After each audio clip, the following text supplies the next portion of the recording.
Marijana kolegica se prva javila. Evo, gospodin Čulić, u četvrtak ističe rok sporazuma o formiranju vlasti. Kakva su vaše očekivanja i šta je točka na svijetu?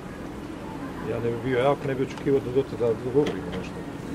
Ali realno, 5. je vrlo blizu i mislim da smo prokockali u 6-7 dana u tom našem dogovaranju, jer potpis koji smo stavili u Uredu Evropske unije u Bosni i Hercegovini je bio toliko snažan, toliko jasno raspravljen, bez nekih posebnih otvorenih pitanja, da je bilo za očekivati da je posao završen.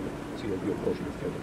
Kako nije, vidjet ćemo, mi dalje nemamo drugog puta nego tražiti kompromis, tražiti jedan proces tog dogovora i uvažavanja. Ono što će predstavnici hrvatske politike insistirati da se što prije uspostavi vlast, vrlo jasno. Naš evropski put, naš put u NATO savez su neupitni kao takvi, ali pošto svi ne dijelimo istu vrijednost, jednostavno morat ćemo se nekako prilagoditi i odrediti jednu pravu dinamiku, što je to tehničko pitanje danas, a što je neko strateško pitanje koje nas moramo posvetiti. Što se tiče Hrvata, naš stav je vrlo jasan i to smo i ugradili u one elemente sporazuma koji smo potpisali.